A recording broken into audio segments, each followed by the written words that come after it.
Hey guys, if you want to see how I modified this non-serviceable axle on this Suzuki King Quad, stick around. Hi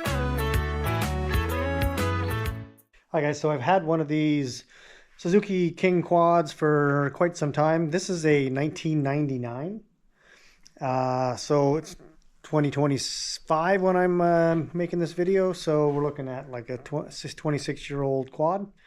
All in all, it's an excellent quad. Anyone who knows about these particular King Quads know they're generally pretty bulletproof and a little ahead of their time when they first came out, but they are susceptible now to trying to find parts, that kind of thing.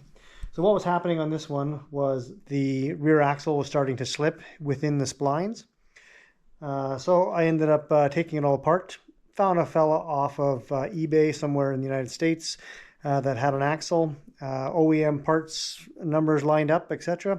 Sent it out to me, but when I got it here, there's actually a difference in the axle that he gave me.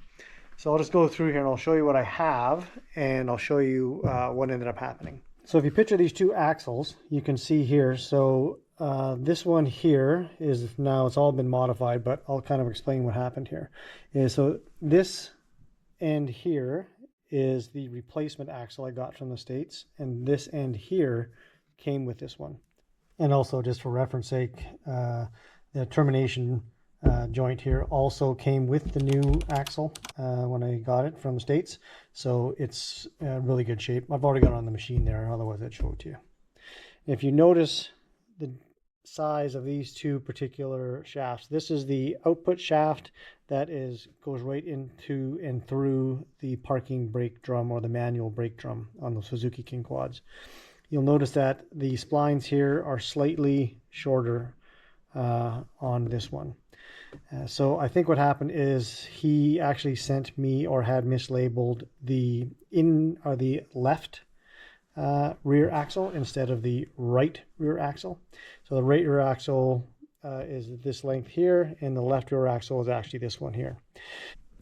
One of the problems you're going to find now is that trying to find OEM parts like this from Suzuki, this shaft here is approximately $600.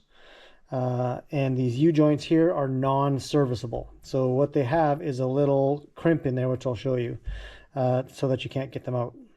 So what was happening with mine is that mine was actually, if you look here, this is all wore down quite far, and it was actually slipping inside the bearing that goes right up into the housing here, right into these splines here. So I needed this part here is the part that was causing my main issue. So now if you look really close, I'll see if I can get my camera to focus here. You can see these little tiny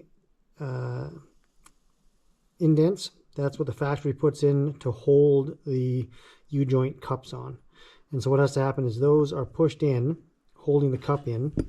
So if you look in on this side, so if you can focus here, hopefully the camera is going to focus, you'll see these little dimples here that crimp over top of the cup of the U-joint.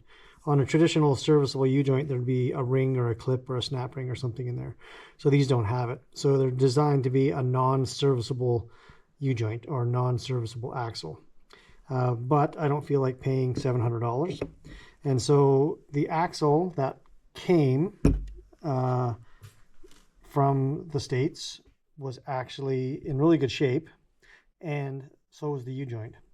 So what you're going to do in order to get that out,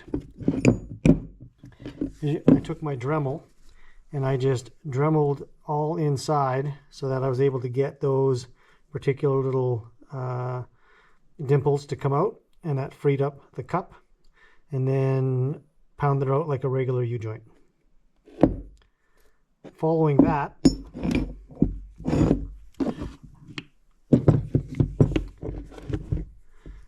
all I did was put a washer over top and 4 little tack welds on there to hold that, so I can still, if I need to at some point, still take that off and slide it out if I needed to. But just these little U-joints and then a little bit of paint, and now good to go. Well guys, there you have it. Just a quick little hack to hopefully save you guys some money if you're working on one of these machines. Doesn't cost you very much. There's also a U-joints that are available on Amazon if you want to replace the U-joint as well. I'll try and leave a link in the description for that. Otherwise, if you got any questions or comments, leave them down below. Otherwise, I'll see you in the next one. Cheers.